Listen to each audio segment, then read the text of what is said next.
தண்ணீரே குடிக்காம மனிதனால 7 நாட்கள் வரைக்கும் உயிர் வாழ முடியுமாமா. நம்மளோட மூளையில கிட்டத்தட்ட ஃபேட் தான் அதிகமா இருக்கு. நம்மளோட பாடியிலேயே பாத்தீங்கன்னா ஆக்சிஜன் அதிகமா தேவைப்படக்கூடிய ஒரு உறுப்பு அப்படின்னா அது நம்மளோட பிரெயின் தான்.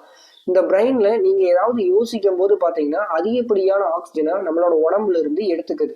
ஸோ இதை நம்ம டேலி பண்றதுக்காக நம்ம அதிகமா தண்ணி குடிச்சோம் அப்படின்னா நமக்கு தேவையான ஆக்சிஜன் நம்ம உடம்புக்குள்ள போயிடும். அது மூலமா பிரெயின் அதுக்கு தேவையான அந்த ஆக்சிஜன் கண்டென்ட்டை எடுத்துக்கும். ஒரு சில நேரங்களில் தண்ணி குடிக்கல அப்படின்னா நமக்கு தலைவலி வர்றதெல்லாம் பார்த்தீங்க அப்படின்னா பிரெயின் கொடுக்கக்கூடிய ஒரு சிக்னல் தான். இப்போ ஒரு ஸ்டூடெண்ட் பார்த்தீங்கன்னா 1 மணி நேரம் உட்காந்து படிக்கிறாரு அப்படின்னா அந்த 1 மணி நேரமும் பிரெயினுக்கான வேலை தான் அந்த இடத்துல இருக்குது. ஸோ அந்த பிரெயின் பார்த்தீங்க அப்படின்னா ரொம்ப டயர்ட் ஆயிரும். அதிகப்படியான ஆக்சிஜனை நம்ம உடம்புல இருந்து எடுத்திருக்கோம். நம்மளோட உடம்புல ஆக்சிஜன் கண்டென்ட் ரொம்ப கம்மியாகும் போது அந்த ஸ்டூடெண்ட்னால படிக்க முடியாது. ஒரு ஸ்டூடெண்ட்டு 2 மணி நேரத்துக்கு மேலே படிக்க போறாரு அப்படின்னா கண்டிப்பாக அவர் என்ன பண்ணணும் அப்படின்னு பார்த்தீங்கன்னா வாட்டர் கண்டென்ட்டை எடுத்துக்கணும். ஸோ அப்படி வாட்டர் கண்டென்ட் எடுத்துக்கிட்டாரு அப்படின்னா நம்மளோட உடம்புக்குள்ள ஆக்சிஜன் கண்டென்ட் உள்ள போயிடும். அப்போ நம்மளோட பிரெயின் பார்த்தீங்க அப்படின்னா அந்த ஆக்சிஜனை உறிஞ்சிக்கும். நம்மளோட பிரெயின் ஆக்டிவாக இருக்கும். நம்மளால அதிகமான நேரத்தில் படிக்க முடியும்.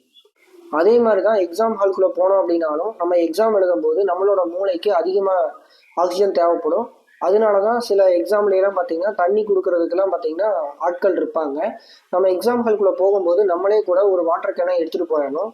அந்த நேரத்தில் நம்ம வாட்டர் கண்டென்ட் அதிகமாக நம்ம உடம்புக்குள்ளே போச்சு அப்படின்னா நம்மளோட பிரெயின் என்ன பண்ணும், அந்த ஆக்சிஜனை உள்ளே வாங்கிக்கிட்டு நம்மளோட பிரெயின் ஆக்டிவாக இருக்கும்.